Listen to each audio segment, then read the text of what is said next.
The navy leather Ferragamo loafer grinding into my wrist cost $1,500. I know because I used to count price tags like prayers when I had nothing.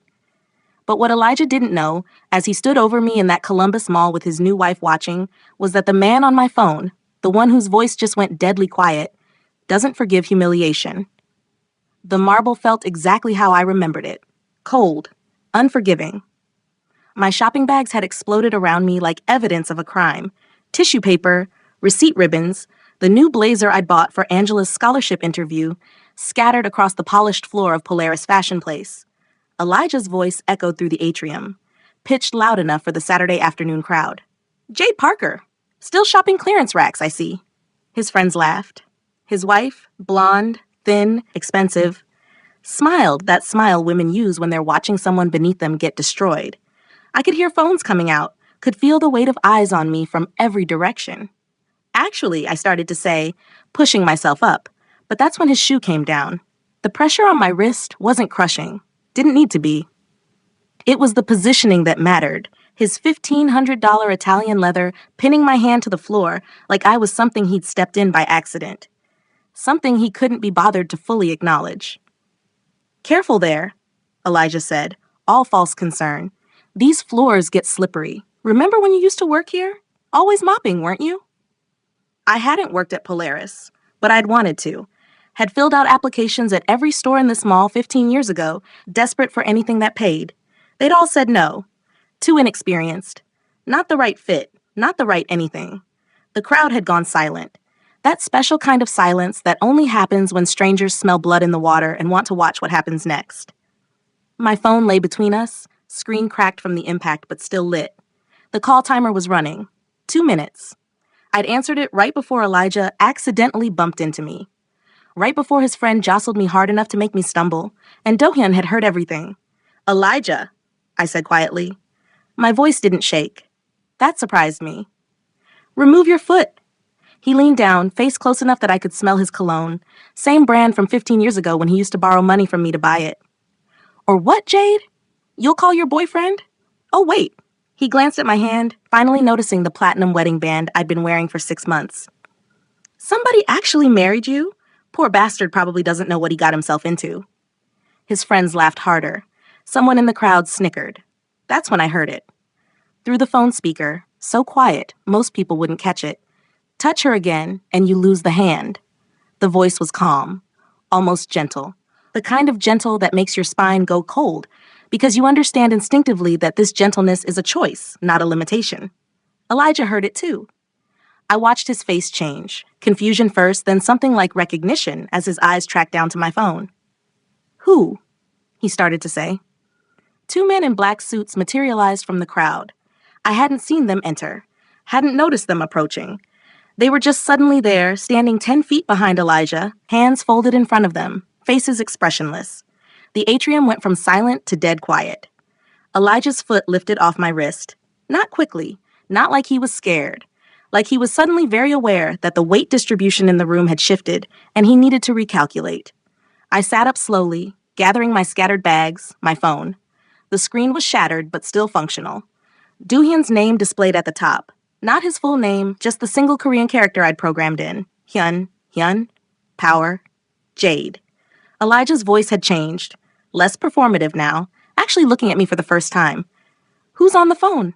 I saw Angela then, in the crowd near the Nordstrom entrance.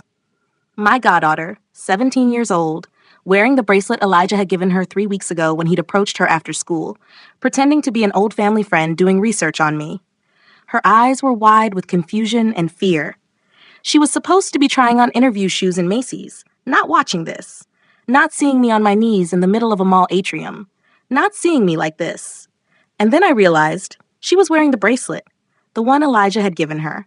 Why had he given my goddaughter jewelry? "Jade?" Do-hyun's voice came through the speaker again, still quiet. "Are you hurt?" I brought the phone to my ear, turning slightly away from Elijah. "I'm fine." "Your wrist." He'd heard the pressure. Somehow he'd heard it through the phone, the shift in my breathing, maybe, or the slight catch in my voice when Elijah's shoe came down. "It's fine," I repeated. "I'm 30 minutes out. Hygiene is 2 minutes away. Can you wait 2 minutes?" I glanced at the 2 men in black suits. They hadn't moved, hadn't spoken, just stood there with the kind of stillness that made everyone around them uncomfortable. Yes, good. Don't engage further. Don't defend yourself. Just wait. The line stayed connected.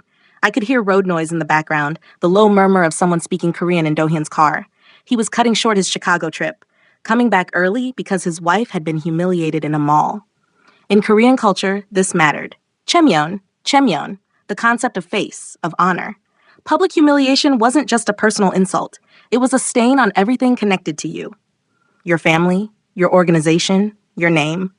Do-hyun had explained it to me once, early in our marriage, when I'd asked why he cared so much about appearances. In America, you separate personal and public, he'd said. In Korean culture, they're the same thing. An insult to your wife is an insult to me. An insult to me is an insult to everyone who stands with me. It spreads like blood in water. Most people don't know this, but the quieter a Korean mafia boss speaks, the more dangerous the situation. Do-hyun's voice had dropped to a whisper. Elijah was staring at the two men in black suits. Jade, what the hell is this? Who are these people? I stood up, brushing invisible dust from my jeans. My wrist throbbed where his shoe had pressed down, but nothing was broken, just bruised, just marked. Old friends, I said. One of the men spoke, his voice carrying despite not being raised. Mrs. Park, we'll escort you to your vehicle. Mrs. Park, not Parker, my maiden name, the one Elijah knew. Park, my married name, the one I'd taken 6 months ago when I'd stood in a small ceremony in Do-hyun's home and realized I was marrying into something I didn't fully understand. How did I go from the girl hiding from debt collectors to the woman whose husband could freeze an entire Columbus Mall with 6 words? That story starts in a place most Americans have never heard of, a crumbling orphanage in Accra, Ghana, where I learned that survival means being invisible until the exact moment you need to be seen. But I'll tell you that part later. Right now, you need to understand what happened next. Elijah's face had gone pale, really looking at me now, at the platinum band on my finger, at the 2 men who'd appeared from nowhere, at the phone in my hand, still connected to someone he couldn't see, but could suddenly, instinctively fear. Jade, he said again, and this time there was something new in his voice, something like recognition. Who did you marry? If you're new here, subscribe to see what happens when a mafia boss hears his wife being humiliated in real time, and hit that like button. I'd love to know where you're watching from. Drop your city in the comments. Elijah finally looked down at my phone, still lying between us, Do-hyun's name displayed in that single Korean character. His face went pale. That's when I heard the footsteps behind him. Not running, just walking with the kind of confidence that doesn't need to rush. And Do-hyun's voice came through one more time, softer now, almost gentle. Step back from her. We'll finish this conversation in person. 24 hours before Elijah's shoe came down on my wrist, I thought my biggest problem was choosing between 2 kids for a single scholarship. The heated floors in our bedroom kept the November cold at bay. I could hear Do-hyun downstairs already, the quiet clink of his teacup against the granite counter, the rustle of Korean newspaper pages turning. Saturday morning. The one day we both pretended his business was normal. I pulled on my robe, silk, expensive, the kind I'd never have touched in a store 15 years ago, and padded down the stairs. Do-hyun sat at the kitchen island, dressed in charcoal slacks and a crisp white shirt, reading Hankuk Ilbo on his tablet. His reading glasses made him look almost professorial, safe. Morning, I said. He glanced up, removed the glasses. Jagia, my love. Green tea is ready. The cup he'd poured for me sat steaming beside his. This was our routine. This careful domesticity we'd built over 6 months of marriage. Me running my nonprofit in the short north. Him managing what he called import-export logistics. Both of us pretending the lines between our worlds stayed clear. I had 2 scholarship applications on my laptop. Min Nguyen, Vietnamese kid from the West Side, 4.2 GPA, wanted to study engineering. Shanice Thompson, black girl from Linden, raised by her grandmother, dreamed of becoming a nurse. Both deserving. Both needed the $5,000 I could give to exactly one of them. How do you choose? I asked Do-hyun, scrolling through their essays. He sipped his tea. Thought about it. What does your gut say? That I need more funding. Then get more funding. He said it like it was simple, like money appeared when you needed it if you just asked the right people in the right way. And for him, it did. My phone buzzed. Angela.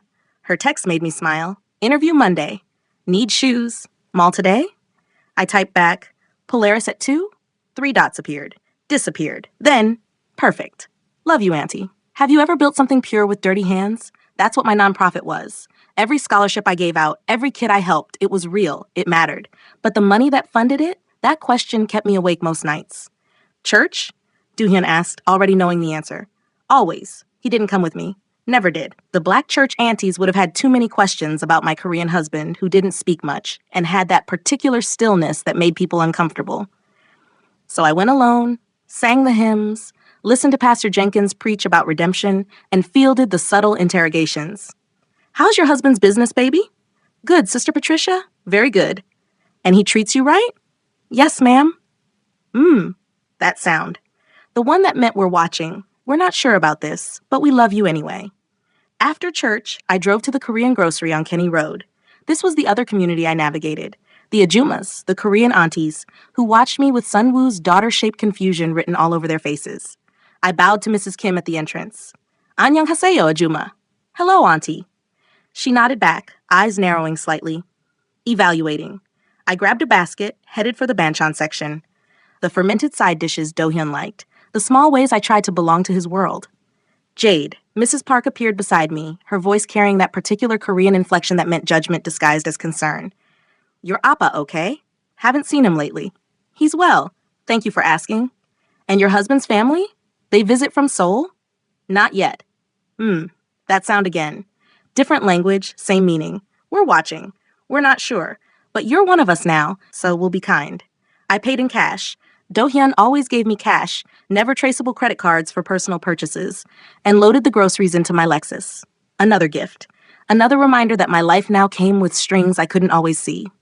My phone rang as I pulled out of the parking lot. Hey, Jin. Dohyun's right hand, the one who handled things that needed handling. Jade. His voice always had this clipped quality. Impatient. Like every conversation cost him money. Got a minute? What's wrong? Nothing's wrong, just someone's been asking questions about your nonprofit, your donor list. My hands tightened on the steering wheel. What kind of questions? The kind that suggest they're digging, looking for connections. He paused. You keep good records, yeah? Everything separated? Of course. Was it separated? Did I ever really keep the lines clear? Good. Just be careful. Let me know if anyone approaches you directly. He hung up before I could ask who was asking. That was Hae-jin. Information flowed one direction only. My phone rang again almost immediately. Sunwoo this time. My father, not by blood but by choice. The man who'd adopted me from that Ghanaian orphanage and brought me to Ohio when I was 8 years old. Appa? Daughter. His voice had that fuzzy quality lately, the dementia creeping in. When you visit, I make jjigae. Tomorrow, Appa. I'll come tomorrow. Good, good. You bring. What's his name? Husband? Dohyun. And maybe, if he's not working, he always working. Sunwoo switched to English, then back to Korean mid-sentence. Tell him grandfather says annyeong. I will. After he hung up, I sat in the grocery store parking lot for a long moment. 3 communities, 3 ways of being watched. The black aunties at church, the Korean ajummas at the market, Doohyun's organization, always circling, always measuring my usefulness. I drove home. Spent the afternoon reviewing scholarship applications. Made dinner, kimchi jjigae, that probably wasn't as good as Sunwoo's, but Dohyun ate it anyway, complimenting the flavor in that gentle way he had when we were alone. He came home late that night. Past 11. I was already in bed, pretending to sleep, when I heard him in the bathroom, the water running longer than usual. I opened my eyes, slipped out of bed, stood in the bathroom doorway. Dohyun was washing his hands, scrubbing them. The cuffs of his white shirt were rolled up and I could see it, small dark spots on the fabric. Not dirt, blood. He saw me in the mirror, didn't stop washing. Business meeting ran long, he said quietly. Okay. He dried his hands, unbuttoned the shirt, dropped it in the hamper. When he touched my face, his hands were clean. Always clean by the time they touched me. We didn't talk about it. We never did. That night, as Dohyun slept beside me, I got a text from Angela. 3 words. Someone followed me. I sat up in the dark, phone screen casting blue light. Before I could respond, another message appeared, a photo of Angela leaving school. And in the background, barely visible but unmistakable, Elijah's car. The next morning, I called Angela 3 times before she picked up. Her voice had that tight, careful quality that meant she was lying to make me feel better. It's probably nothing, she said. It wasn't nothing. Angela. I kept my voice calm, measured. The way I'd learned to speak when I needed information from someone who was scared. I need you to tell me exactly what happened. When did you first notice someone following you? Silence on the other end. Then, Thursday, after debate practice. 3 days ago. 3 days she'd been carrying this fear alone. And the bracelet, I said. The one you're wearing in the photo, where did you get it? Her voice cracked. He gave it to me. At school, said he was an old family friend, that he was doing research on you for a reunion thing. He seemed nice, Jade. He knew things about you, real things. My chest went tight. What things? He said you guys used to date, that you worked together years ago. He asked about your husband, about where you get your money now. She paused. I thought I was helping. I thought, what did you tell him? Nothing. I mean, I said you ran a nonprofit, that you were married, but I didn't know his name or anything important, I swear. I believed her. Angela was 17, smart as hell, but she'd been raised to see the good in people, to trust adults who smiled and asked friendly questions. Have you ever had someone from your past show up right when you thought you were finally safe? Someone who knew you when you were broke, desperate, different? Elijah Brooks knew that version of me, the one I'd spent 15 years trying to bury. I met him in Atlanta when I was 23. Fresh out of a community college degree that meant nothing, working 2 jobs, morning shift at a coffee shop, nights doing data entry for a law firm. He was a consultant. That's what he called it. Consultant. Like that explained the nice car and the expensive suits and the way he talked about money like it was something that just appeared when you needed it. He was charming. God, he was charming. Took me to restaurants I couldn't pronounce. Bought me dresses I'd never have touched in a store. Made me feel like I'd finally made it out. Out of Ghana, out of poverty, out of invisibility. Then he needed a favor. Just co-sign this loan, baby. Bank wants to see another name on the paperwork. You won't have to pay anything. I've got it covered. I signed. $12,000. Then another loan. $18,000. Then a third. By the time I realized what he'd done, he was gone. Disappeared with $47,000 of debt in my name and a phone number that went straight to voicemail. I fled Atlanta. Spent 3 years in Chicago hiding from collectors, working under the table, rebuilding my credit dollar by dollar. Then came to Columbus because Ohio was far enough from everything and cheap enough to start over. And now he was back. Angela, I said, forcing myself to sound calmer than I felt. If he approaches you again, if you even see him near your school, you call me immediately. Do you understand? Okay. Not probably nothing. Not I'll handle it. You call me. I will, I promise. She went quiet. Then said something that made my blood freeze. Jade, he knew about Accra. He knew about Ghana. How would he know that? I never even knew that until last year. My hands went cold. I'd never told Elijah about Ghana, about the orphanage, about Sunwoo adopting me when I was 8. That part of my life came after him, after I'd rebuilt myself in Columbus, after I'd stopped running, which meant Elijah had been researching me, digging into my background, looking for leverage or weakness or something I couldn't name yet but could feel pressing down like weight on my chest. I have to go, I told Angela. Stay at school today. Don't leave campus. I'll pick you up at 3. I hung up and stared at my phone. Do-hyun's name sat at the top of my recent calls. 1 tap. That's all it would take. But what would I say? My ex-boyfriend from 15 years ago is asking questions about me? That sounded paranoid. Childish. And if I told Do-hyun, he would handle it. I knew exactly how he would handle it. The Korean organizational structure didn't do warnings. Threats to family, to anyone under protection, were met with absolute response. Jung, that's what Do-hyun had called it once. The deep bond of loyalty that meant his people became your problems became his problems, and solutions were permanent. I wasn't ready for permanent. Not yet. Here's what nobody tells you about escaping poverty.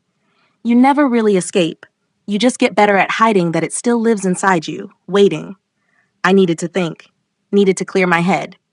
So I drove to Polaris Fashion Place, the same mall where I'd once filled out applications at every store and been told no, not the right fit, not what we're looking for. The parking lot was half full.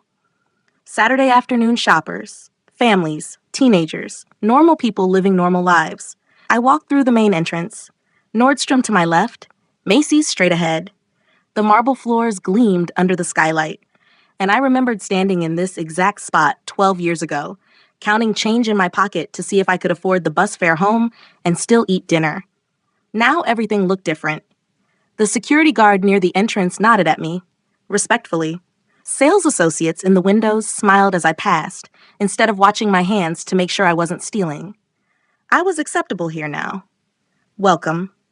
The kind of woman who belonged in expensive stores because I had the clothes and the car and the wedding ring that said I could afford to be here. The irony made my stomach turn. I was finally acceptable because I'd married into an organization built on violence. Because Do-hyun's money, dirty, complicated, blood-stained money, had bought me a place in the world that my college degree and nonprofit work never could.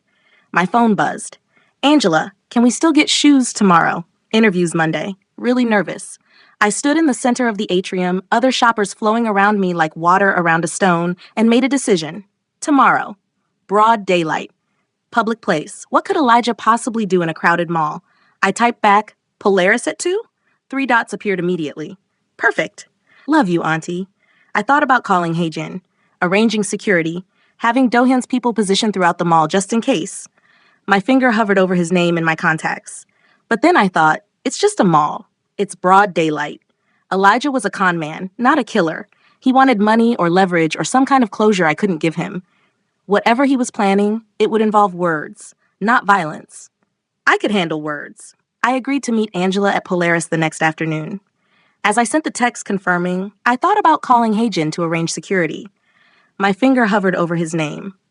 But then I thought, it's just a mall. It's broad daylight. What's the worst that could happen? Drop a comment. Would you tell your husband about your dangerous ex? Or handle it yourself? I'd find out the answer in less than 24 hours. The next afternoon, I dressed down deliberately. Jeans from Target, plain cardigan, hair pulled back in a simple bun, standing in my closet full of clothes. Do-hyun bought me. I chose to look like the old Jade. Maybe that was my first mistake. I spotted Elijah across the mall before he saw me. Shinier, older, laughing too loud with people who looked like they stepped out of his Instagram fantasy. He was standing near the Nordstrom entrance with 4 people. A blonde woman in head-to-toe designer, his new wife, I assumed. 2 men who looked like college buddies gone corporate. And another woman recording everything on her phone like their afternoon was content worth documenting. Elijah's laugh carried across the atrium. That same performative boom he'd used in restaurants when he wanted other tables to notice him. To see how important he was. How loved. Jade. Angela appeared beside me, slightly breathless from rushing. Sorry I'm late. Debate practice ran over. I couldn't take my eyes off Elijah's group.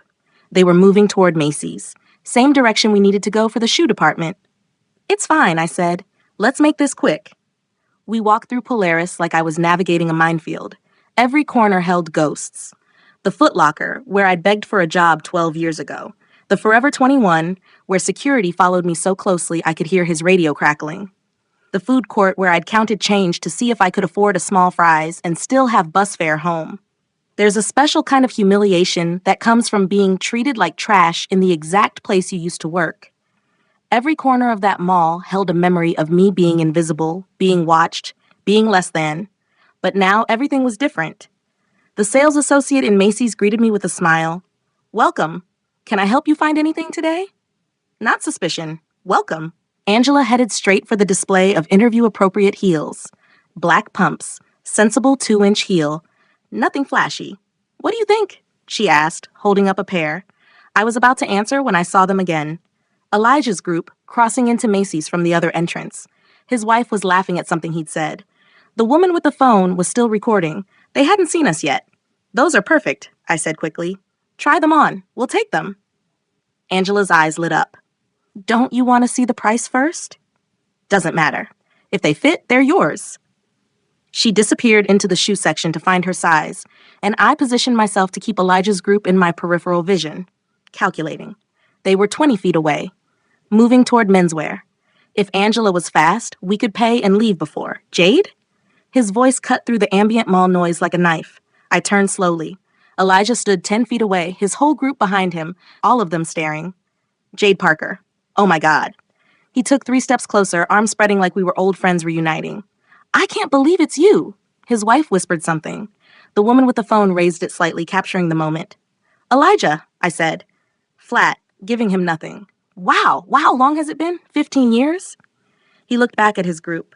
This is Jade. We used to, what would you call it, date? Work together? He smiled. The crowd smiled with him. It's complicated. It's not complicated, I said quietly. You stole from me and disappeared. That's pretty simple. His smile didn't falter. See, that's not how I remember it. I remember you co-signing some loans because you believed in me, because we were partners. Partners don't leave $47,000 of debt in someone else's name. The group behind him shifted. Uncomfortable, but Elijah just laughed, loud. That boom that said we're all having fun here, right? Still holding grudges, I see. That's so you, Jade. He stepped closer. Still shopping clearance racks? The comment was loud enough to carry. Other shoppers glanced over. Angela appeared from the shoe section, box in hand, and froze when she saw Elijah. Recognition flickered across her face. Angela! Elijah's voice went warm, friendly. Good to see you again, sweetheart. Did you tell your aunt about our conversation? Angela's eyes went wide. Guilty. I felt my phone in my pocket. Thought about calling Heijin. Having someone here in 10 minutes who could make this stop. But what would that prove? That I needed my husband's people to handle my ex-boyfriend? That I couldn't stand on my own? We're leaving, I said, taking Angela's elbow. Oh, come on. Elijah moved to block our path. Not aggressive, just present. Don't be like that. I wanted to apologize for how things ended. I'm different now. Married. Successful. He gestured to his wife. Tiffany's been amazing for me. Really helped me turn my life around. Tiffany waved. Smiled. Oblivious. That's great, Elijah. We really have to. One of his friends, the shorter one in the polo shirt, stepped sideways, bumping into me hard enough that my purse slipped off my shoulder. Oh, my bad. He steadied me with both hands. Too familiar. Too long. The strap of my shopping bag chose that moment to tear. Everything inside, receipts, Angela's scholarship paperwork, my wallet, scattered across the marble floor. I stumbled, caught myself. But my phone flew from my pocket, landing screen up 3 feet away. Everyone moved at once. Elijah's friend apologizing, Angela dropping to help gather my things, Elijah standing over me with that same smile, that same performance, saying loudly enough for the gathering crowd. Careful, Jade. These floors get slippery. Remember when you used to work here? Always mopping, weren't you? I hadn't worked at Polaris. But the lie didn't matter. What mattered was the implication. The image he was painting for his phone recording friend and the shoppers slowing down to watch. Poor Jade. Still struggling, still clumsy, still less than. I saw my phone light up. Emergency protocol. The setting Dohun had insisted on when we got married. If the phone detected a fall or sudden impact while unlocked, it automatically called him. The call connected. I could see the timer starting. Dohyun's name at the top of my screen. And he would hear everything. My palms hit the marble. Shopping bags exploded around me. The mall went silent. And then Elijah's $1,500 Ferragamo loafer came down on my wrist, pinning it to the floor like I was something he'd stepped in by mistake. That's when I heard it. From my phone, lying between us. Dohyun's voice, so quiet most people wouldn't catch it. But Elijah's face changed. He'd heard it too.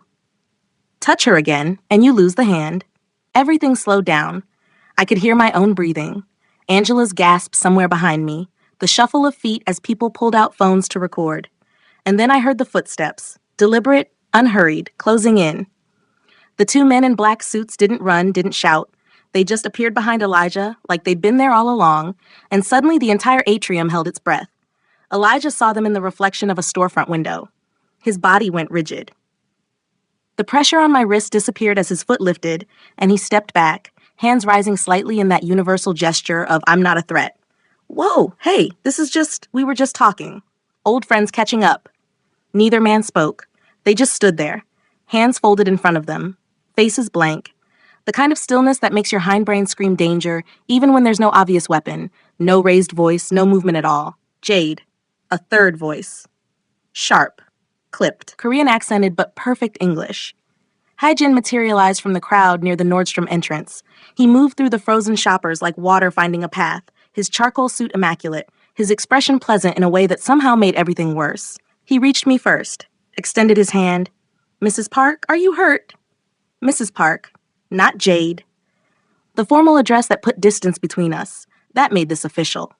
I took his hand and let him help me up. My wrist throbbed where Elijah's shoe had pressed down, but nothing was broken. I'm fine. Your things. Heijin gestured, and one of the suited men immediately began collecting my scattered belongings with the efficiency of someone who'd done this before. Wallet. Receipts, Angela's scholarship papers. My phone, still connected to Dohyun, call timer at 2 minutes 17 seconds. Heijin picked up the phone, brought it to his ear. Sajangnim, I have her. She's unharmed. A pause. Yes, sir. I'll handle it. He ended the call and slipped my phone into his jacket pocket. Then he turned to Elijah. Mr. Brooks, not a question. He knew the name.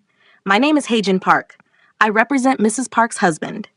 He produced a business card from his breast pocket. Black cardstock, silver lettering, nothing else. I believe there's been a misunderstanding here. You have 2 hours to call this number and arrange compensation. Elijah stared at the card. Compensation? For what? I didn't. This was an accident. You put your foot on her wrist. Heijin's voice didn't rise. Didn't need to. In front of witnesses. After making deliberately humiliating statements loud enough for the crowd to hear, he glanced at the woman still holding her phone up, recording everything. I'm sure the video will clarify the sequence of events. The woman lowered her phone immediately. 2 hours, Heijin repeated, pressing the card into Elijah's hand. To discuss how you'll make this right. Mall security finally arrived. 3 guards, radios crackling, looking confused about what they'd walked into. The senior guard, a heavy-set man in his 50s, approached cautiously. We got a call about a disturbance. Heijin turned to him with a smile that could have sold insurance. Just a minor accident. Mrs. Park slipped. These gentlemen helped her up. All resolved now. The guard looked at me, at Elijah's pale face, at the 2 silent men in suits, at the scattered shopping bags now being collected. Ma'am, you need medical attention? No, I'm fine, thank you. The guard hesitated, clearly sensing something wrong but unable to identify what. Finally, he nodded. All right, everyone move along. Show's over. The crowd dispersed slowly, reluctantly, phones disappearing back into pockets. Heijin gestured toward the back corridor near the loading dock. Mrs. Park, this way. He led us, me and Angela, through the service hallways of Polaris, past employee break rooms and storage areas, to a black Mercedes SUV parked in the delivery zone. One of the suited men opened the back door for us. Angela climbed in first, silent and shaking. I followed. Heijin got in the front passenger seat. The driver, another man in a black suit I'd never seen before, pulled out of the mall without a word. We'd driven 3 blocks before Heijin spoke again. Do-hyun Nim heard everything. He's cutting the Chicago meeting short. He'll be home in 4 hours. My stomach dropped. It's handled. You handled it. He doesn't need to. He needs to. Heijin turned in his seat to look at me. His expression softened slightly, almost sympathetic. You need to understand, this isn't about you anymore. It's about Chemyeon, face, honor, his face. You're his wife. Attack on you is attack on him. Attack on him is attack on everyone who stands with him. This is how it works. I don't want this to escalate. It already escalated when Brooks put his foot on your wrist in public. Heijin's voice went sharp again, impatient. What most people don't understand about Korean organized crime is that it's not about violence. Violence is the last resort, the admission of failure. It's about structure, hierarchy, codes that go back generations. But when those codes are broken, that's when things get biblical. Angela was crying quietly in the seat next to me. I put my arm around her. How long have you been watching him? I asked. Elijah. Heijin glanced at the driver, some silent communication passing between them. Since he approached Angela at school 3 weeks ago, we wanted to see what he was planning. If he was working alone or with someone. And, still determining that, the bracelet he gave your goddaughter had a listening device in it. Amateur work, dollar store tech, but effective enough to capture some conversations. My blood went cold. What conversations? Mostly Angela talking about her scholarship interview. You talking about your nonprofit, some mentions of Do-hyun's name, though she didn't seem to know much about what he does. Heijin paused. We removed the device yesterday, kept it running on a loop so Brooks wouldn't know we found it. I thought about all the conversations I'd had with Angela in the past 3 weeks. Board meetings I'd mentioned, donor calls, casual comments about Do-hyun's schedule. What does he want? Money, probably. Revenge, maybe. Men like Brooks don't think far ahead. They see opportunity and grab it. Heijin's phone buzzed. He glanced at the screen, then at me. Elijah didn't call. He missed the 2-hour window. Angela's voice was small. What does that mean? Heijin's expression didn't change. It means he chose the hard way. She never saw this coming. Hit subscribe so you don't miss what happens when organizational honor is at stake. The SUV pulled up to my house 20 minutes later. I saw Do-hyun's car already in the driveway, the black Genesis sedan he drove when he wanted to be subtle. He wasn't supposed to be back until tomorrow. The front door opened before we reached it. Do-hyun stood there in the doorway, still in his traveling clothes. Dark slacks, white dress shirt with the sleeves rolled to his elbows, no jacket. He looked like he'd driven straight from the airport. From 20 feet away, I could see his face. Calm. Completely calm. That's how I knew Elijah was in real trouble. Do-hyun didn't raise his voice. He never does. He helped me inside, checked my wrist where Elijah's shoe had left a red mark, already bruising, the skin hot and tender, and then said 4 words that changed everything. Tell me about him. Do-hyun made tea with his own hands, something he never did, and I knew before he spoke that this conversation would end with me learning something I couldn't unknow. We sat in his office, the one room in our house I rarely entered, floor-to-ceiling windows overlooking the backyard, mahogany desk, bookshelves lined with volumes in Korean and English, a safe built into the wall behind a painting of Seoul's skyline. Angela had gone home with Haejin's driver, just me and Do-hyun now, the tea steaming between us, green tea, always green tea. The ritual that meant we were about to discuss something that mattered. His name is Elijah Brooks, I started. My voice sounded strange, distant. We dated 15 years ago in Atlanta. I know his name. Do-hyun's tone was gentle, patient. Tell me what he did to you. So I did. The whole story. How we met when I was 23 and desperate to believe someone like him could love someone like me. The restaurants, the dresses, the promises, then the loans. 12,000, then 18, then 17 more. My signature on documents I didn't fully read because I trusted him. By the time I realized what he'd done, he was gone, I said. $47,000 of debt in my name. Collectors calling me at work. Threats to garnish my wages. Do-hyun listened without interrupting. Hands folded on his desk. Eyes on me. Really listening in that way he had. Like every word I spoke was being cataloged, analyzed, fitted into some larger pattern I couldn't see. When I finished, he opened his tablet. Turned it to face me. Elijah Brooks. Born April 7th, 1981, in Detroit. Moved to Atlanta in 2003, currently residing in Chicago. He scrolled. 3 failed businesses, 7 credit cards and collections, 2 divorces, currently married to Tiffany Brooks, who has no idea about his real financial situation. I stared at the screen. It was all there. Everything. Addresses, bank account numbers, photographs of Elijah leaving buildings I didn't recognize, timestamps, dates. How long have you? 3 weeks. Since he approached Angela. Do-hyun scrolled further. But there's more you should know. Elijah's current debts aren't to banks. He owes money to loan sharks, Korean loan sharks, connected to a crew in Chicago. My stomach dropped. Connected how? They're rivals. Not directly opposed to us, but competing interests in the Midwest. Do-hyun's voice stayed calm. Explanatory. Like he was teaching me something important. Elijah's encounter with you at Polaris wasn't accidental. He was scouting, gathering information. For them? He thinks he's being clever, thinks he's found leverage. The wealthy Korean husband of his ex-girlfriend thinks he can sell information or create enough trouble to earn debt forgiveness. Do-hyun closed the tablet. What he doesn't understand is that we've been watching him watch you. The tea had gone cold.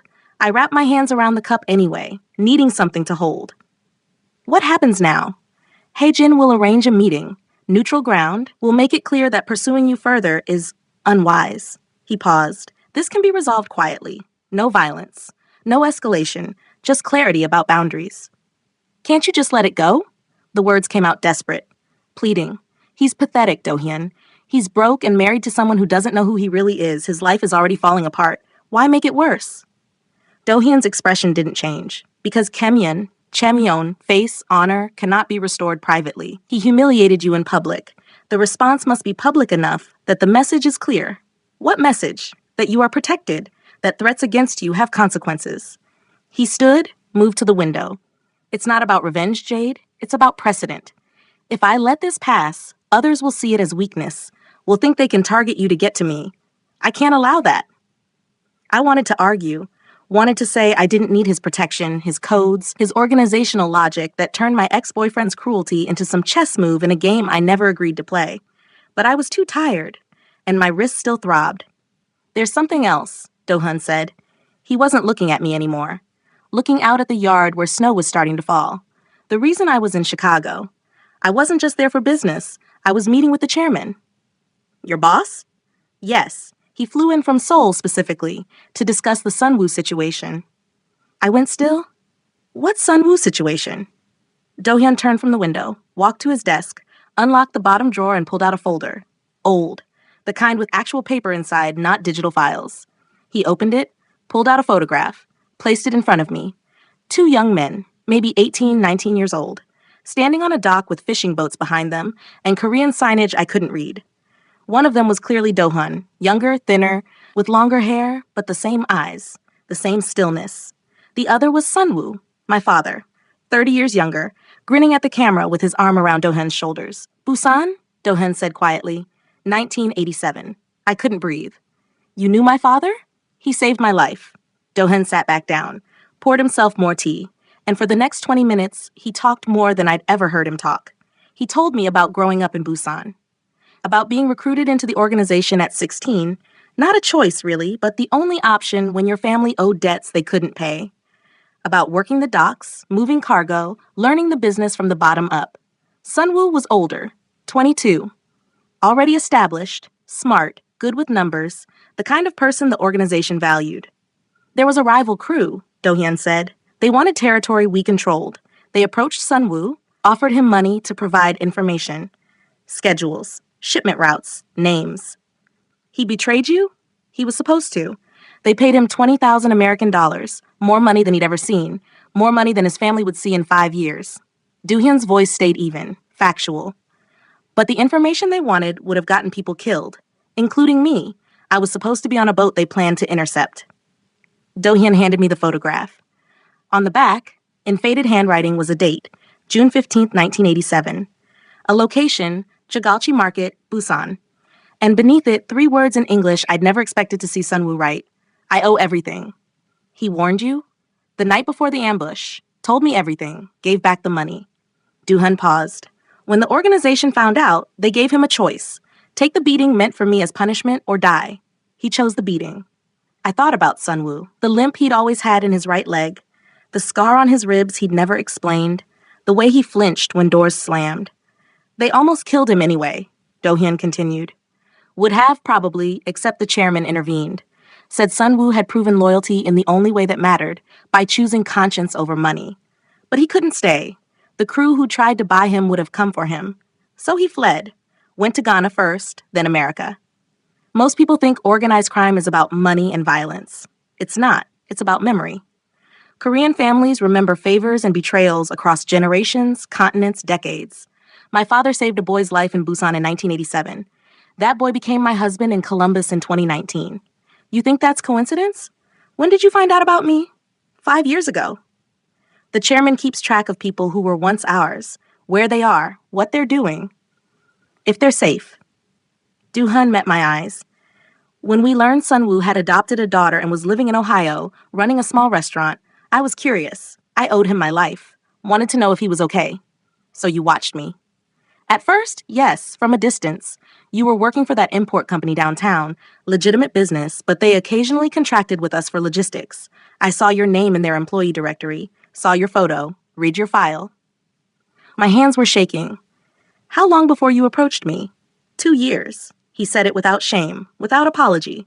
I watched you build your nonprofit, watched you navigate both communities, Black and Korean, trying to belong to both, belonging fully to neither. I saw who you were, what you cared about, and somewhere in that watching, unhenhai, profound debt, obligation to Sunwoo, it became something else. Some of you will say Do-hyun manipulated me, that watching me for years before we met is predatory. Others will understand the Korean concept of unhai, profound debt that demands repayment. I'm still not sure which side I'm on. Did you marry me to settle a debt? Do-hyun was quiet for a long moment. It started that way. Obligation. The knowledge that I owed Sunwoo everything and he was getting old, his mind failing, his daughter alone and struggling. I could protect you, could make sure you had resources. That felt like the right kind of repayment. And then I met you. Actually spoke to you. Not just read reports. And you were. He paused, searching for words. Jung? It's hard to translate. A bond that grows slowly, from duty or proximity into something deeper. I stood up. Needed to move. Needed air. I need to think. I understand. Do I get to choose? My voice broke. Or is this just another debt being settled? Another transaction in your organizational ledger? Do-hyun stood too, moved around the desk but didn't touch me. You always have a choice. You can leave. Take Angela, your nonprofit, start over somewhere I'll never find you, or you can stay. Let me protect you the way your father once protected me. But whatever you choose, it has to be yours. I stood in Dohan's office, staring at that photograph of my father.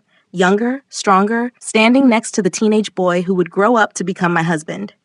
And Dohan asked me a question that would define everything that came next. Will you let me protect you the way your father once protected me? Or do you want to handle Elijah yourself? Before I could answer, his phone rang. Hajin's name on the screen. Dohan answered, listened, and his face changed. Elijah just met with the Chicago crew. He gave them our home address and your nonprofit's location. He's escalating. The meeting with Elijah happened 3 days later at a Korean barbecue restaurant off Bethel Road. Haejin chose the location, neutral ground where serious business gets discussed over grilled meat and soju. Elijah walked into that Korean barbecue restaurant like he owned it, all swagger and fake confidence, completely unaware he was stepping into a carefully constructed trap. Haejin was already seated when Elijah arrived. Corner booth, back to the wall. 2 of Dohan's people at a table near the door. Another pair at the bar. Elijah didn't notice them. Didn't notice the server who bowed slightly to Haejin before taking Elijah's coat. Didn't notice anything except the opportunity he thought he was walking into. Thanks for meeting me, Elijah said, sliding into the booth. This is very mob movie. You guys always do business over Korean food? Haejin smiled. Polite, cold. It's civilized. Sit, eat, talk like adults. He ordered for both of them. Galbi, kimchi, banchan. The server brought everything efficiently, set up the grill, disappeared. So, Elijah said, pouring himself water like he was at a casual lunch. About the misunderstanding at the mall. I think we got off on the wrong foot. You put your foot on Mrs. Park's wrist. That was an accident. Things got heated. Old feelings, you know how it is. Elijah leaned back. But I'm willing to let it go. Forget the whole thing. We're all adults here. Haejin set down his chopsticks. You misunderstand the purpose of this meeting. You're not here to negotiate. You're here to listen. Meanwhile, across town, I pulled up to Sunwoo's apartment complex near OSU campus. The building was old, subsidized housing for seniors. My father had lived here for 8 years, refusing to move somewhere nicer, even when I could afford to pay for it. I knocked, waited, heard shuffling inside. Nuguseyo? Who is it? Sunwoo's voice through the door. Appa, it's me, Jade. The locks clicked, 3 of them. He opened the door, face lighting up when he saw me. Tall, daughter. Why you no call first? I would make jjigae. It's okay, Appa. I just wanted to talk. Back at the restaurant, Elijah was starting to understand he'd miscalculated. You approached Mrs. Park's goddaughter at school, Haejin said, voice still pleasant, still calm. You gave the child a bracelet with a listening device. You gathered information about Mrs. Park's nonprofit, her home address, her daily routine. Then you deliberately humiliated her in a public space. He paused. These are facts, not interpretations. Facts. She's my ex-girlfriend. I was catching up. You were building leverage for the Chicago crew you owe money to. Haejin pulled out his phone, scrolled, turned it to show Elijah. We have photographs of you meeting with them. We have financial records showing your debts. We know exactly why you're here and who sent you. Elijah's face went pale. Here's something you need to understand about Korean organized crime. They don't threaten. They document. By the time Haejin left that restaurant, they knew Elijah's bank accounts, his mistresses, his fake business licenses, and which of his friends would turn on him for $5,000. In Sunwoo's living room, I sat on his worn couch and pulled out the photograph Do-hyun had shown me. Sunwoo and teenage Do-hyun on the Busan dock. Appa, I need you to tell me about this. He took the photo with trembling hands, stared at it for a long moment. When he looked up, his eyes were clear. Lucid. The dementia fog temporarily lifted. Ah, so he told you. He told me you saved his life, that you were supposed to betray him but didn't, that you took a beating and fled Korea. I leaned forward. Why didn't you tell me? When I started dating Do-hyun, when I married him, why didn't you say anything? Because debt must be paid. Sunwoo's voice was firm, certain. The voice of the man he used to be before his mind started failing. He owed me life. I owed him. Jungmal Mianhai, I'm truly sorry. For running, for being coward, for making him wonder all these years if I betrayed him or saved him. You saved him. Yes, but I ran. In Korean culture, you stay and face consequence. You accept punishment with dignity. I ran to Ghana, hid, adopted you to have something good, something pure that I protected instead of abandoned. His hands shook. When you met Do-hyun, I knew who he was. Right away. His face, his name, his business. I knew. And you said nothing? Debt must be paid, Tal. He protected you, married you, gave you safety. That is how he repays what I did. Now debt is settled. Back at the restaurant, Elijah tried one more time. Desperate now. Look, Jade always liked dangerous men. She's probably using you, using your money to fund that nonprofit. You should see the donations she's getting. Haejin stopped eating mid-bite. The restaurant went quiet. Not actually quiet. The other diners kept talking, the grill kept sizzling, but something in Haejin's stillness made the world feel muted. You just made this personal, Haejin said softly. What? I'm just saying. You had a chance to apologize and walk away. You chose differently. Haejin stood, placed cash on the table. Someone will be in touch. At Sunwoo's apartment, my father suddenly smiled. The dementia fog rolling back in. You bring peanuts? The ones from Ghana? I had, always did. I pulled the bag from my purse, and his whole face transformed, like a child's. Pure joy. Aha, best peanuts, you good daughter, best daughter. He ate one, then another, then forgot he was eating them and asked if I'd brought peanuts. Then clarity returned, brief, fleeting. Honey, no, listen to me, Tal. He gripped my hand. I saw you as only good thing I ever did. Let him protect you? I can't anymore. My mind is... He tapped his temple. Going away. Soon I won't remember who you are, but you remember this. You are not debt. You are not payment. You are love. His love. Real love. Jung. Understand? Her father knew all along. Hit like if family secrets hit different when they involve organized crime. I left Sunwoo's apartment with tears I didn't let him see and a clarity I didn't want. My phone buzzed as I reached my car. Haejin. Elijah contacted a Columbus Dispatch reporter claiming you run a money laundering nonprofit. We intercepted the communication. He has documents, real ones, showing donor connections to our businesses. The story would destroy everything you built and trigger federal investigation. My hands gripped the steering wheel. Do-hyun wants to know, do we eliminate the reporter's source? Or do we let Elijah destroy himself publicly and use it as opportunity? I had 48 hours to decide what kind of person I was going to be. 36 hours later, the decision was made for me. Angela called, crying so hard I could barely understand her. Jade, the committee. Angela's voice broke on the phone, and in that moment, every restraint I'd placed on myself, every moral line I'd drawn, shattered like the glass ceiling I thought I'd escaped. Slow down, baby. What happened? Someone sent photos to the scholarship committee. Pictures of me with you. Captions calling your nonprofit a criminal front. They canceled my interview. She gasped for air between sobs. The email said they can't consider candidates with questionable family associations. They're giving the scholarship to someone else. I sat down. Had to. My legs wouldn't hold me.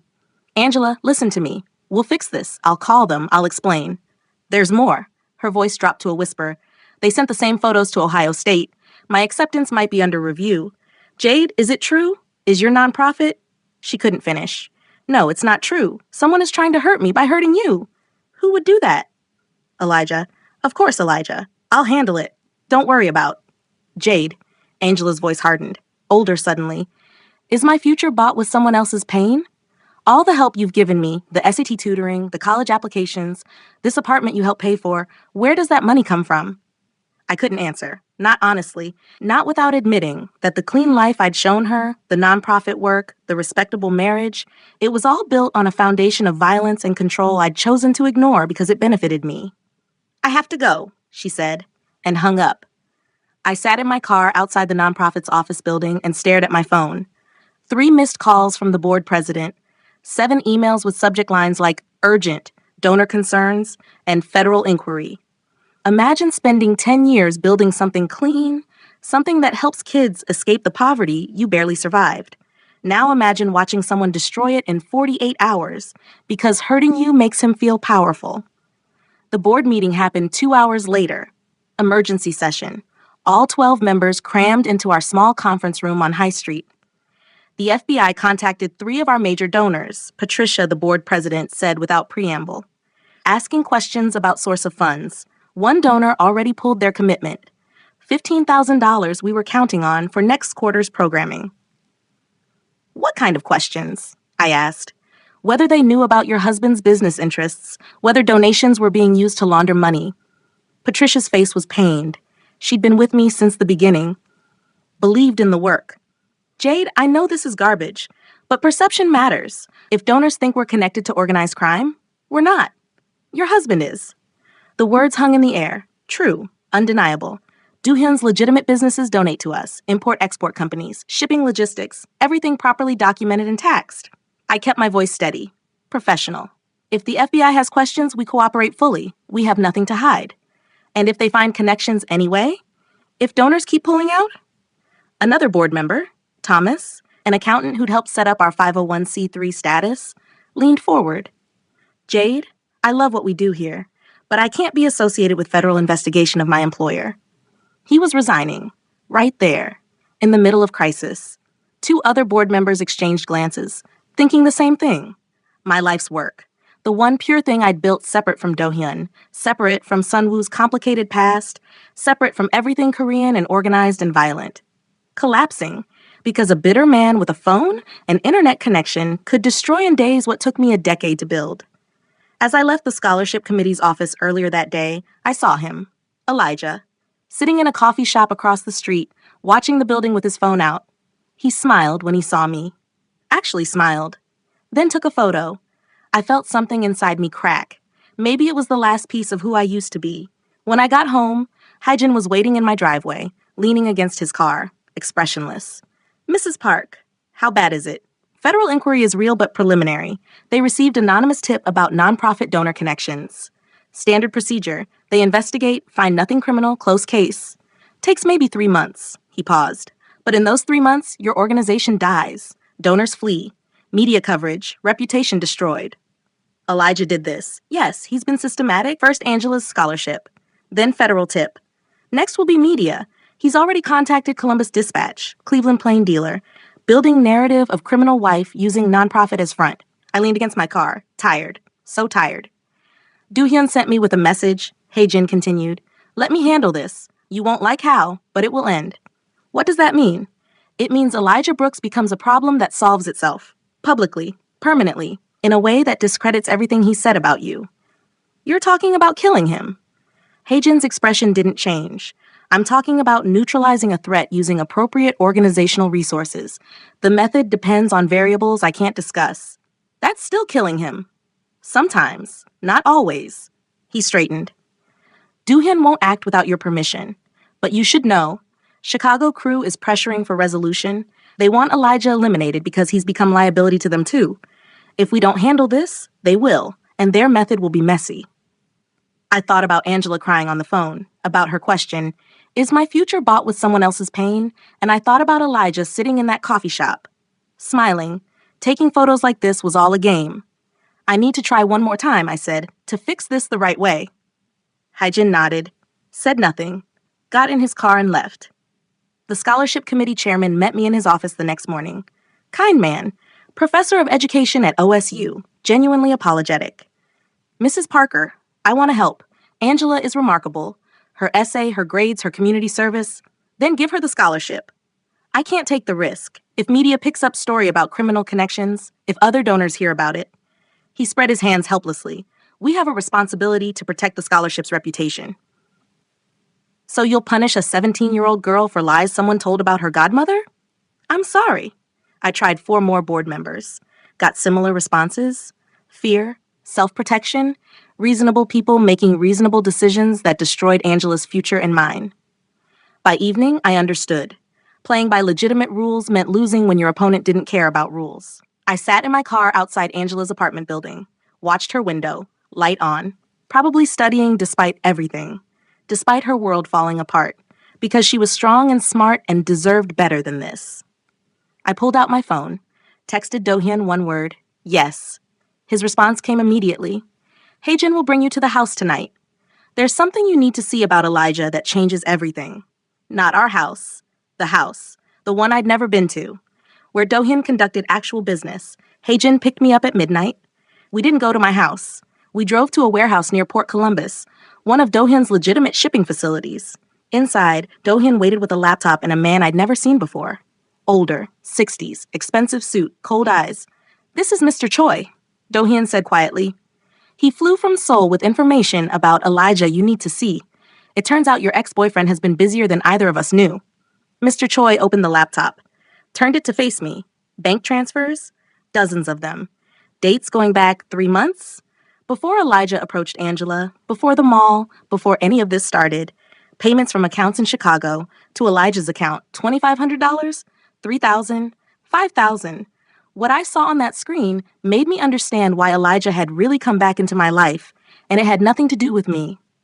The laptop screen showed bank transfers, dozens of them, dates going back 3 months. Before Elijah approached Angela, before the mall, before any of this started. Mr. Choi spread the evidence across the table like a coroner laying out cause of death, and I realized I'd been looking at this all wrong. Elijah wasn't the disease, he was just a symptom. March 15th, Mr. Choi said, his Korean accent thick but his English precise.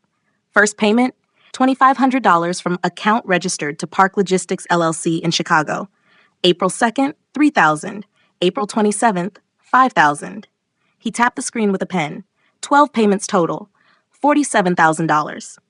The same amount Elijah had stolen from me 15 years ago. The symmetry felt deliberate, cruel. Who's Park Logistics? I asked. Do-hyun answered. Korean crew operating out of Chicago, competitors. They control shipping routes through O'Hare, warehouses in Gary, Indiana, distribution networks across the Midwest. We've had territorial disagreements. They're paying Elijah to come after me? Why? Mr. Choi pulled up another document. Email exchanges, text messages, screenshots of phone calls. They saw opportunity. Elijah Brooks, man with connection to Do-hyun's wife, man with history of financial crime, man desperate for money, perfect weapon. Weapon for what? To destabilize your husband's Ohio operations. Mr. Choi's voice stayed flat. Clinical. Korean organized crime in America operates through legitimate businesses. Import-export, shipping logistics, real estate. Your nonprofit accepts donations from these businesses, yes?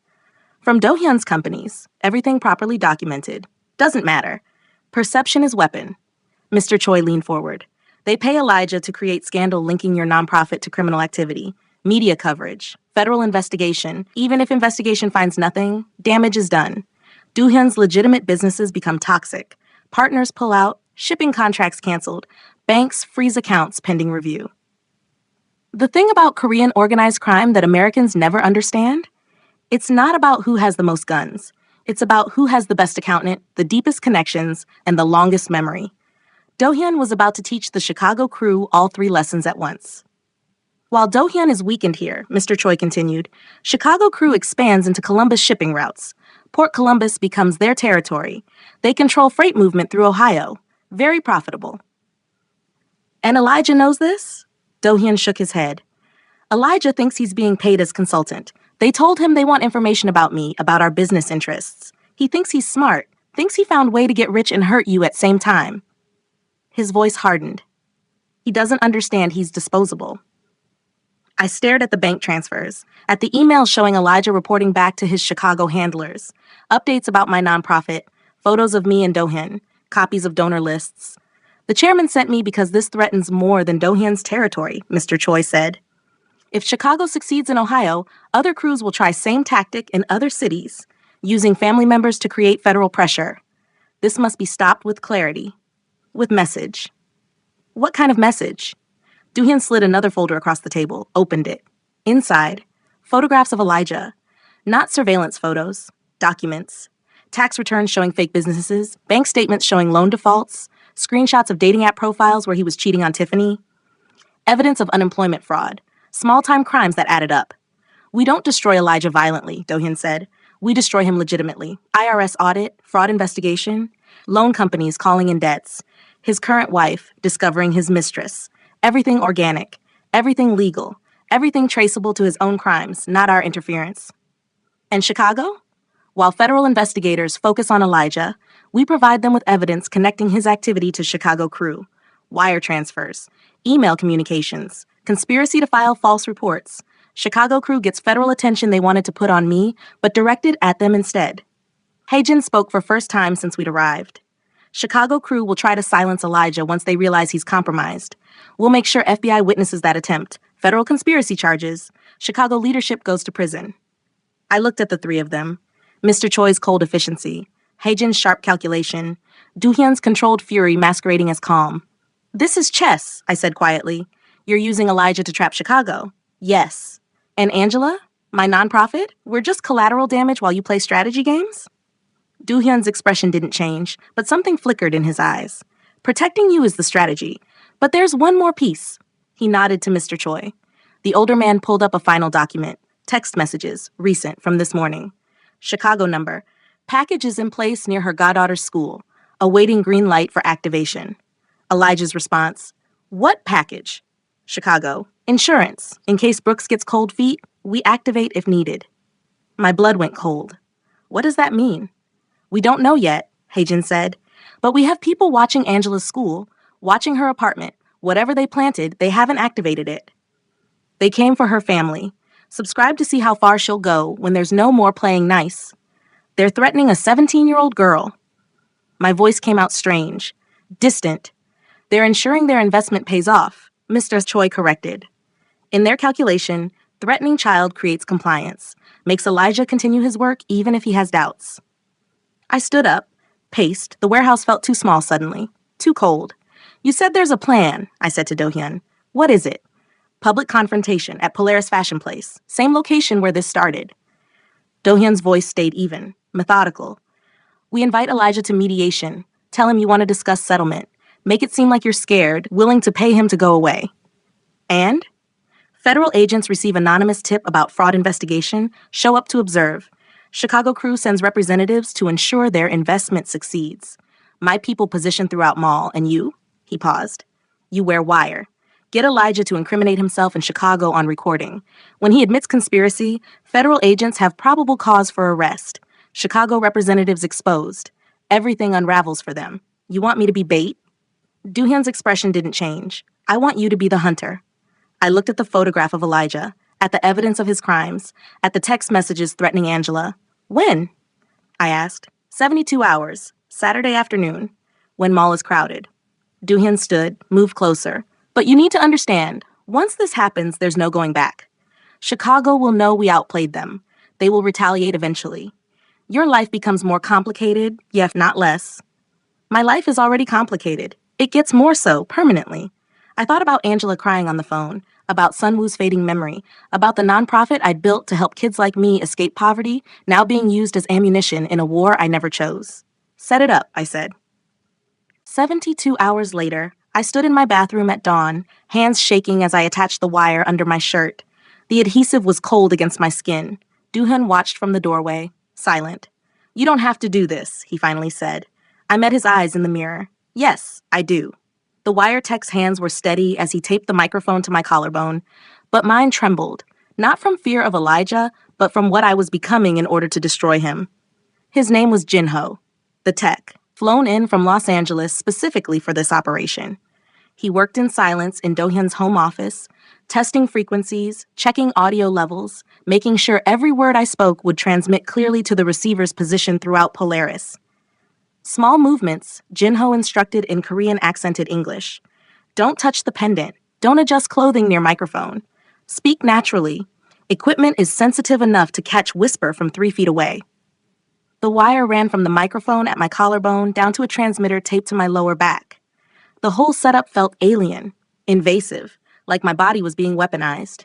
Haejin entered with a folder, sat across from me at the desk. These are prompts, he said, spreading papers between us. Questions designed to make Elijah incriminate himself. You'll need to guide conversation naturally towards specific admissions. What admissions? That he accepted payment from Chicago crew, that he deliberately planted false information with federal investigators, that he threatened Angela to ensure your compliance. Haejin tapped each paper. Get him to admit any of these on recording. Federal agents have probable cause.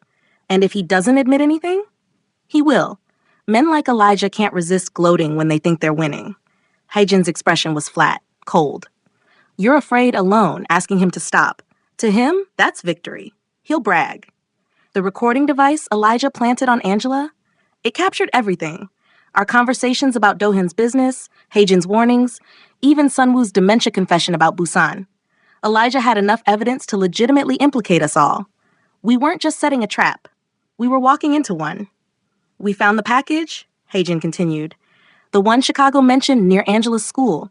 It was the bracelet Elijah gave her 3 weeks ago. Recording device sewn into the beading. Low grade, but effective. What did it capture? Enough. Angela talking about you, about Dohyun's name, about the nonprofit's donors, nothing directly incriminating, but enough to build narrative. He paused. Chicago has been collecting evidence to present to federal investigators once scandal broke publicly. They wanted legitimate legal pressure, not just media attention. My hands curled into fists. Where's Angela now? Safe location with two of our people. She knows something is happening today, but not details. She's scared, asked to speak to you. No, the word came out harder than I intended. Not until this is over. I don't want her more involved than she already is. Sunwoo arrived an hour later. Haejin's driver brought him from the assisted living facility, confused about why he was being moved in the early morning. But when he saw me in Dohyun's office, clarity flickered across his face. Tal, daughter. He moved slowly, carefully, like his bones hurt. Today is the day? Yes, Appa. He took my hands, squeezed them with strength I didn't know he still had, then spoke in Korean, words I half understood from years of listening, even if I couldn't speak fluently. Yongso haijuseo, Tal. Forgive me, daughter.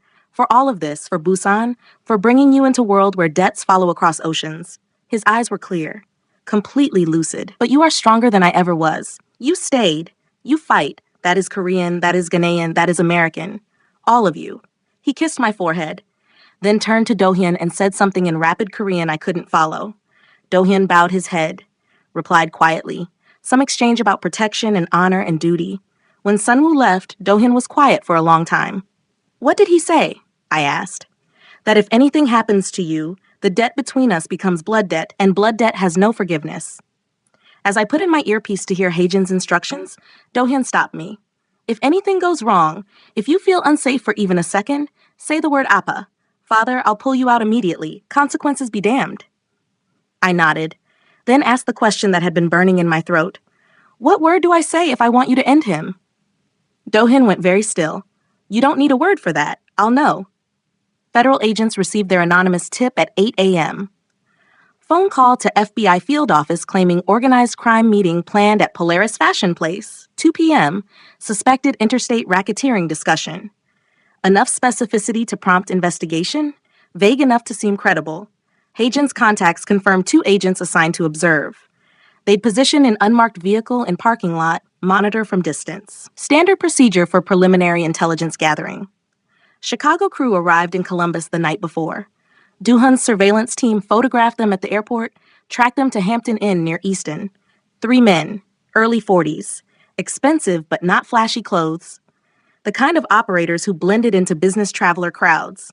They were already at Polaris when I arrived. Upper-level food court, watching. Elijah received his invitation Friday afternoon. Haejin called from block number, voice formal and cold. This is representative for Mrs. Park. She would like to meet with you tomorrow to discuss resolution. Polaris Fashion Place, 2 p.m., same location as previous incident. She's prepared to offer compensation in exchange for cessation of harassment. Elijah's response, according to Haejin's recording, laughter. Tell her I'll be there, and tell her to bring a big check. Her reputation costs more than she thinks. Saturday morning, I drove to my nonprofit office. Empty now. 3 more board members had resigned. Major donors pulled funding. The kids we were supposed to help, 15 scholarships we'd planned to award, after-school programming for 40 students, all suspended pending organizational review. I sat at my desk, recorded a video on my phone. For Angela. Baby, if you're watching this, something went wrong today. I need you to know. Everything I did to protect you, your future, your chance at college, at life better than mine. Don't blame Dohyun. Don't blame yourself.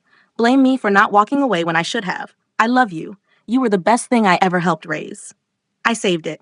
Gave it to Haejin in sealed envelope with instructions. Deliver only if I'm arrested or killed. Before we left for Polaris, Dohyun found me in our bedroom. I was dressed simply. Jeans, plain blouse, the clothes of the old Jade, the invisible one. You can still walk away, he said quietly. I'll handle this without you. He used Angela. He tried to destroy the only good thing I built. I looked at him, really looked at him. This man who'd watched me for years before approaching, who'd married me to settle a debt and stayed because of something else. I'm finishing this. She chose revenge over safety. Hit subscribe. The confrontation starts now.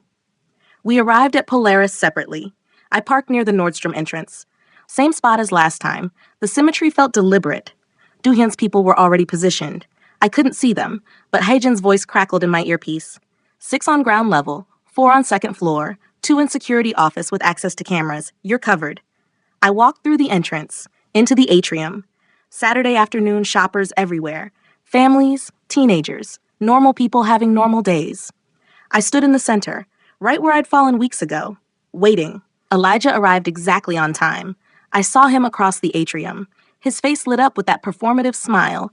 He thought this was his moment, his vindication, with federal witnesses and Chicago backers watching. He started walking toward me, Tiffany trailing behind, phone already out to record. I could hear my heartbeat through the wire. Could feel Do-hyun's people watching from positions I couldn't see. And then Elijah did exactly what we knew he would. He couldn't resist. He called out, loud enough for everyone to hear, "Jade, ready to apologize for sending your gangster husband's thugs after me?" The wire caught every word.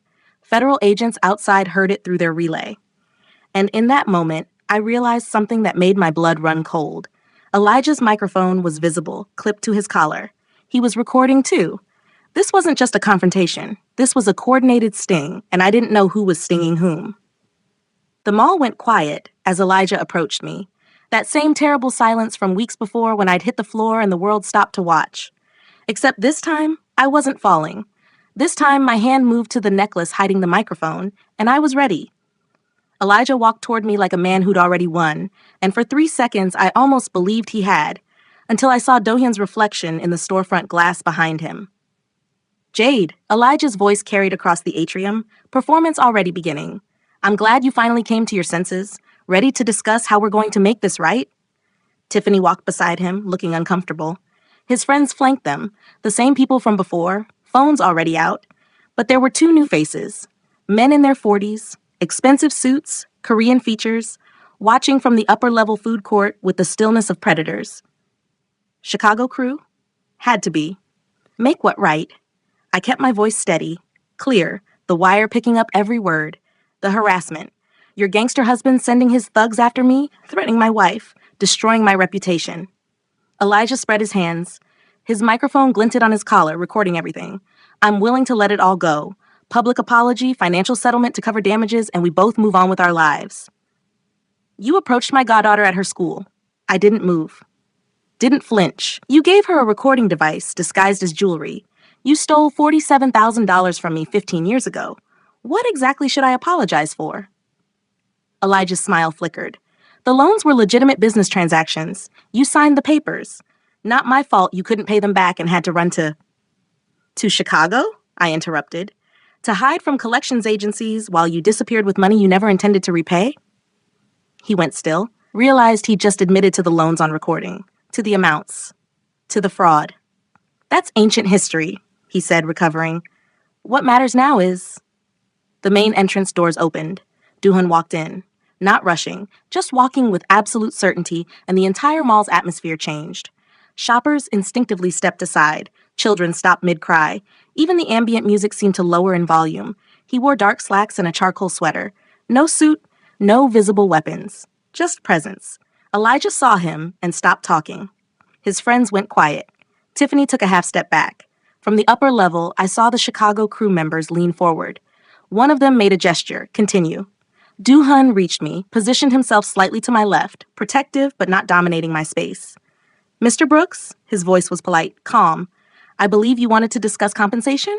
Elijah glanced up at the Chicago crew, then back at Do-hyun, found his courage. "Yeah, compensation for your wife sending armed men to threaten me, for harassment, for..." He paused, then made his fatal mistake. "For whatever sexual arrangement you two have where she gets money and protection and you get, well, everyone knows what you get." The insult was deliberate, calculated, designed to provoke Do-hyun into violence in front of federal witnesses. Do-hyun smiled, slightly, the kind of smile that made my stomach drop. "I see. Haejin?" Haejin materialized from the crowd near the Nordstrom entrance, tablet in hand. He approached Elijah with the same polite calm. "Before we discuss compensation you want," Haejin said, "let's discuss compensation you owe." The mall's digital advertising screens flickered, all of them, simultaneously. Then they changed. Security footage appeared. Elijah meeting with loan sharks outside a Chicago coffee shop. Dates and times stamped in the corner. Taking envelopes of cash. Forging signatures on business documents. Bank transaction records scrolled past. 47 payments to different accounts. Tax fraud. Unemployment fraud. Business licenses filed under fake names. Text messages between Elijah and the Chicago crew. Explicit discussion of creating federal pressure on Do-hyun Park's Ohio operations. Payment amounts. Instructions to compromise the wife's nonprofit. What nobody tells you about revenge is that it doesn't feel how you expect. I thought I'd feel triumphant watching Elijah in handcuffs. Instead, I just felt tired and scared because I'd just learned exactly how much power Do-hyun had, and I was sleeping next to him every night. Tiffany's face appeared on one screen, then her phone number, then screenshots from a dating app showing Elijah's profile, active within the last week, messages to other women, photos he'd sent, promises he'd made. She stood frozen near Macy's entrance, watching her marriage explode across 20-foot screens. The footage shifted. Now it showed the Chicago crew members, clear shots of their faces, names appearing beneath, Kim Sung-ho, Park Dae-jung, Lee Myung-soo. Their criminal records from Korea, Interpol red notices, known associates of rival organizations. On the upper level, all three men realized simultaneously that they'd been identified, photographed, exposed. They moved toward the exits, but Do-hyun's people were already there. Not blocking, not threatening, just present, making alternative routes disappear. Elijah's phone started buzzing. Notification after notification. His face went white as he read them. Bank accounts frozen, federal seizure warrants, business partners texting to sever ties, credit cards declining. His lawyer's message flashing across the mall screen, "Do not contact me. You're on your own." The microphone on Elijah's collar, the one he thought was recording evidence against Do-hyun, went dead, jammed. The tiny red light that indicated recording, dark. What did you? Elijah stared at the screens, at his phone, at Do-hyun. We've all fantasized of the perfect revenge, the moment where everyone sees the truth and justice wins. But justice at this level isn't clean. It's coordinated evidence dumps and federal warrants and phone calls made in offices I'll never see. You think you want power like this. You don't. 4 men in suits entered through the west entrance, federal badges visible. They moved past Do-hyun without acknowledgement, heading straight for Elijah. Elijah Brooks? The lead agent pulled out handcuffs. You're under arrest for wire fraud, conspiracy to file false reports, and violation of federal racketeering statutes. You have the right to remain silent. On the upper level, the other agents converged on the Chicago crew. Same charges, same precision. Someone higher in federal law enforcement had made calls. Investigation redirected exactly as Do-hyun planned. Do-hyun turned to me, extended his hand, silent question in his eyes. Is this enough, or do you want more? I looked at Elijah, not with hatred, with cold pity. I don't need anything from you, Elijah. My voice carried through the atrium. You're already finished. Jade! I turned toward the voice. My blood froze. Angela, running toward me from the parking garage entrance. Behind her, I saw her mother's car. Her friend must have driven her against orders. She saw everything. The screens, the federal agents, Elijah in handcuffs, Do-hyun standing beside me like a general surveying conquered territory. Her face. God. Her face. Confusion. Fear. Betrayal. Angela, you weren't supposed to. A shout from the upper level. Korean. Sharp. One of the Chicago crew members, Lee Myung-soo, cornered near the food court, pulled a weapon from his jacket. Small caliber pistol. He grabbed a nearby teenager, pulled the kid in front of him as a shield. The mall erupted, screaming, people running, federal agents drawing weapons, shouting commands. Do-hyun moved. In one fluid motion, he stepped in front of me and Angela, positioned his body as a barrier between us and the gunman. One hand reached back, finding mine, squeezing once. Then he spoke, so quietly only I could hear, Korean words I'd learned from Sunwoo over the years. Sarange. I love you, 3 syllables. Koreans barely say it. The words carried weight beyond English translation. My breath caught. The scariest part?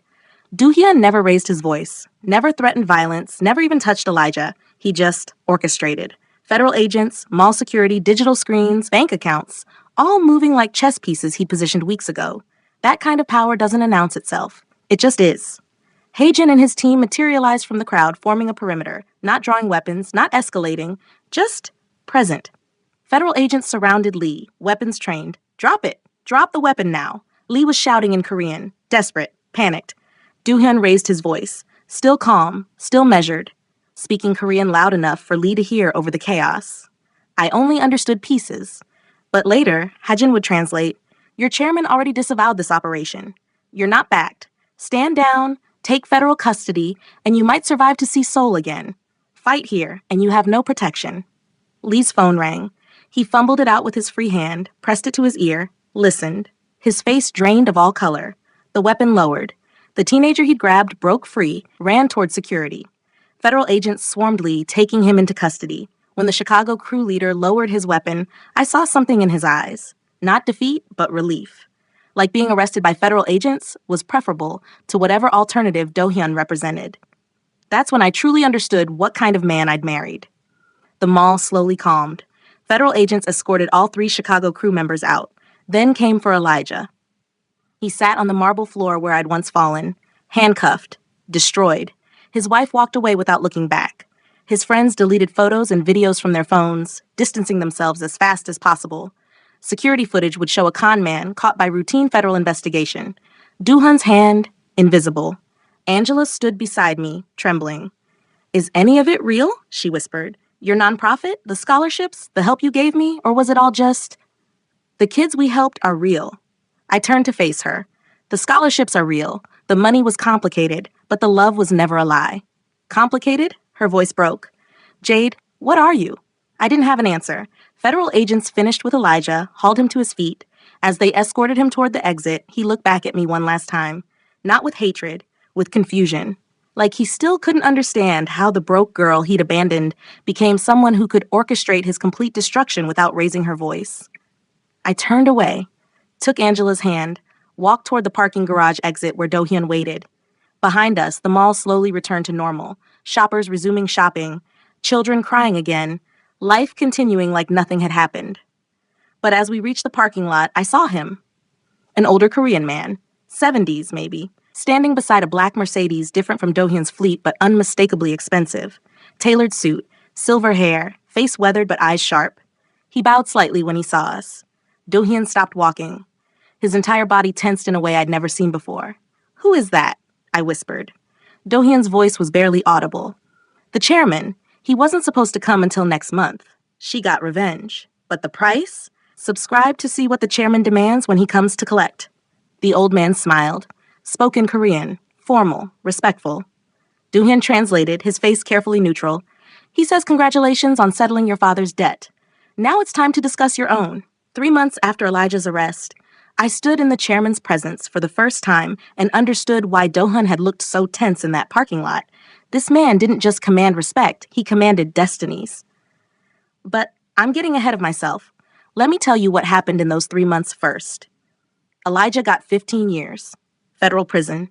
Conspiracy to commit wire fraud, tax evasion, filing false reports, RICO violations. His businesses, the fake ones and the barely legitimate ones, seized by the government. Tiffany divorced him within 6 weeks and remarried a dentist from Westerville 2 months later. His friends scattered like roaches when lights turn on. The Columbus Dispatch ran their story. But it wasn't about my nonprofit being a criminal front. It was about Elijah Brooks, con man, who tried to extort a local nonprofit director and got caught by federal investigators. Do-hyun's hand. Invisible. My nonprofit survived. Barely. We lost 4 major donors who couldn't handle the association with scandal, but we gained 7 new ones. Smaller amounts, but people who appreciated the transparency we showed during investigation. The board restructured, added independent oversight, hired an external auditor. The work continued. That's what mattered. Angela's scholarship committee reinstated her application once evidence cleared my organization.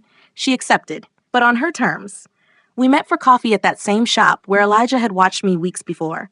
She sat across from me, no longer the trusting teenager who'd worn his bracelet. "I want the truth," she said. "All of it. What Do-hyun really does, where the money really comes from, what you've become." So I told her. Everything. The Korean organizational structure, the legitimate businesses that funded illegitimate ones, the protection I'd accepted, the power I'd used to destroy Elijah. When I finished, she was quiet for a long time.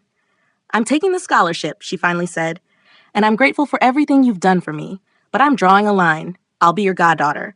I'll love you, but I won't enter his world. Ever." "I understand. Do you?" Her eyes searched mine. "Because you entered it. You chose it." "I did." "Why?" "Because powerless people can't protect the ones they love." I met her gaze. "You're right to draw boundaries. I hope you never have to cross them." You know what's strange about finally getting justice? It doesn't erase what happened. Elijah is in prison, my work survived, Angela's future is secure, but I still remember how that marble felt when I hit it. Power changes what happens next. It doesn't change what already happened. The chairman came to Columbus on a Thursday afternoon in March. Snow falling outside. He sat in Do-hyun's formal living room, the one we never used, while Haejin prepared traditional Korean tea. The ceremony was elaborate, specific. Every movement had meaning. I didn't fully understand, but recognized as important. The chairman spoke in Korean. Do-hyun translated. Your father, Sun-woo, saved my life when I was young and foolish. He warned me of betrayal when staying silent would have made him rich. He took punishment meant for me. This created Yoonhee, profound debt that cannot be measured in money or favors. I nodded, listening.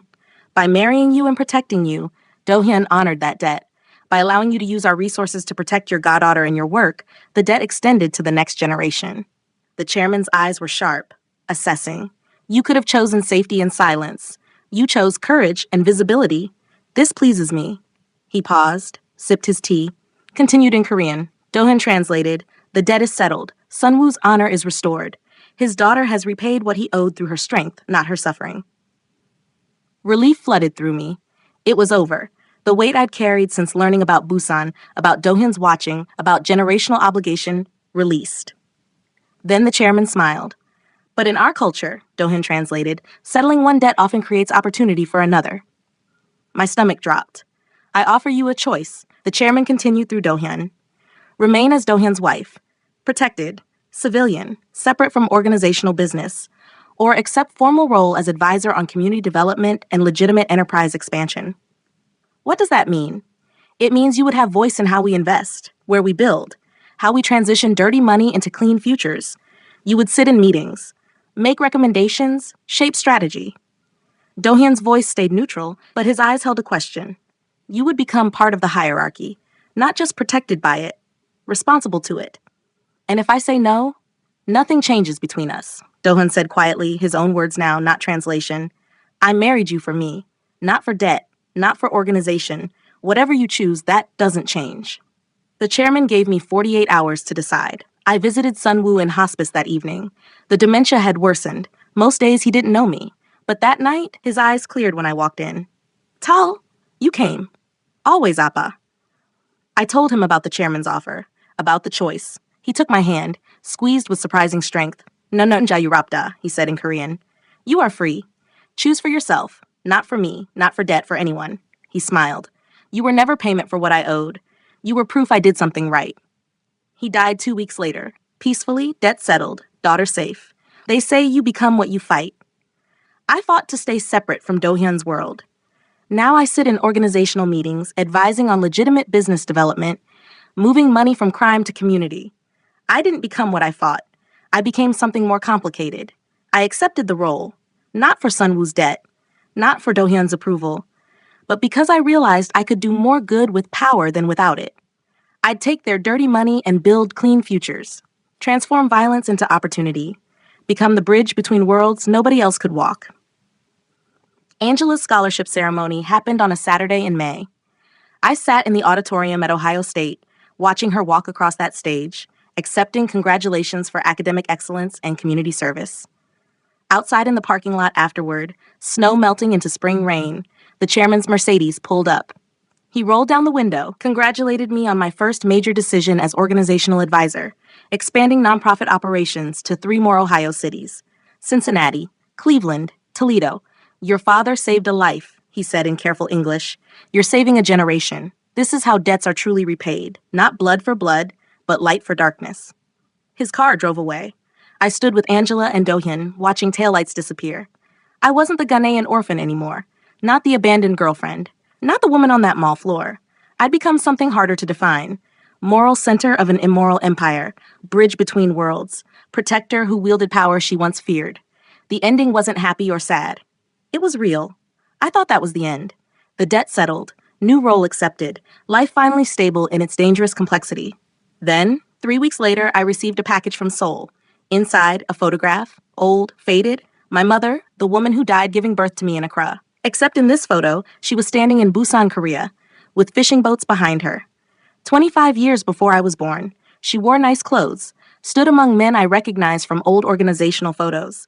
Not as victim, not as outsider. She stood like she belonged, like she was one of them. The note in Korean read, "Naamre Jong Hanayutta." Your mother was one of us. I called Dohyun, my hands shaking. Did you know? His long silence told me everything. The chairman wanted you to discover it yourself, he finally said. When you were ready. Your mother wasn't random. Your adoption by Sun Woo wasn't random. And your marriage to me? He trailed off. I finished. Was never random at all. 40 years of secrets. 2 continents, 3 generations.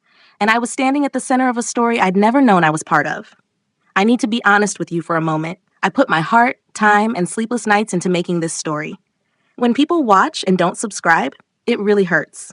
If this story touched you even a little, please take just 3 seconds to subscribe. It would honestly mean the world to me. And tell me in the comments where you're watching from. I read every single one. Her entire life was built on secrets.